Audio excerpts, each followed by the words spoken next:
सांख्य दर्शन के पुरुष विचार की अब तक हमने चर्चा की और पुरुष के विभिन्न लक्षणों के बारे में जाना।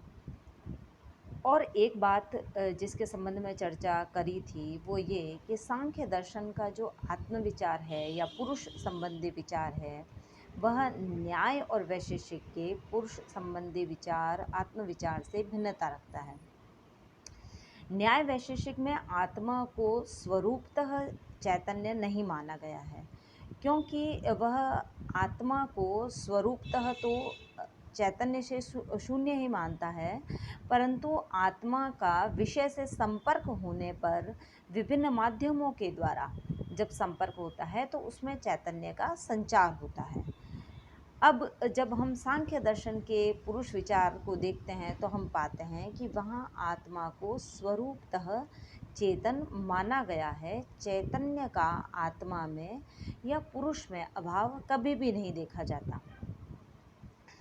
अब हम सांख्य दर्शन के आत्मविचार की तुलना शंकर के आत्मविचार से करते हैं तो हमें एक चीज़ देखने में आती है, वह ये कि जो सांख्य दर्शन है वह आत्मा को आनंद में नहीं मानता, जबकि शंकर दर्शन जो है वह आत्मा को सत चित और आनंद में मानता है। सांख्य दर्शन आत्मा को चैतन्य में क्यों नहीं मानता, इसका कारण यह है कि जो आनंद है वह सत्व गुण के कारण होता है, परंतु सांख्य दर्शन आत्मा को निस्त्रैगुण्य मानते हैं। गुण जो हैं वह प्रकृति के लक्षण हैं या प्रकृति की विशेषताएं हैं, उसका स्वरूप हैं, परंतु पुरुष निस्त्रैगुण्य है, उसमें किसी भी प्रकार का गुण नहीं पाया जाता। सांख्य दर्शन जो है वह आत्मा को अनेक मानता है, परंतु शंकर दर्शन जो है वह आत्मा को एक ही मानते हैं। क्योंकि सांख्य दर्शन है उसका पुरुष को अनेक मानने के पीछे कारण यह है कि वो ये कहते हैं कि यदि आत्मा एक होती तो एक ही व्यक्ति के मुक्तता का प्रयास करने पर अन्य सब व्यक्ति भी मोक्ष को प्राप्त हो जाते या मुक्त हो जाते, परंतु ऐसा नहीं होता है।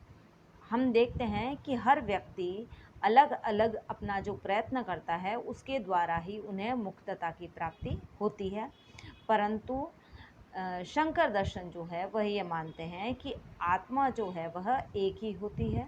बस जो ईश्वर है या जो हम एक निर्गुण सत्ता को मानते हैं, उस सत्ता में, ब्रह्म की सत्ता में और व्यक्ति की आत्मा की सत्ता में भिन्नता यह है कि दोनों में परिमाण संबंधी भिन्नता पाई जाती है, परंतु स्वरूपतः दोनों एक ही हैं।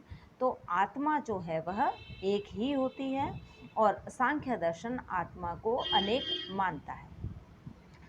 जब हम सांख्य दर्शन की तुलना बौद्ध दर्शन से करते हैं तो हम पाते हैं कि बौद्ध दर्शन जो है वो आत्मा को विज्ञान का प्रवाह या चेतना का प्रवाह मानता है, परंतु जो शंकर दर्शन सांख्य दर्शन है वह आत्मा की नित्यता पर जोर देता है।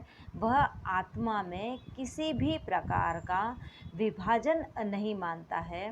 समय के अनुसार, काल के अनुसार जो भूत, वर्तमान और भविष्य का जो भेद है वह सांख्य दर्शन में दिखाई नहीं देता है।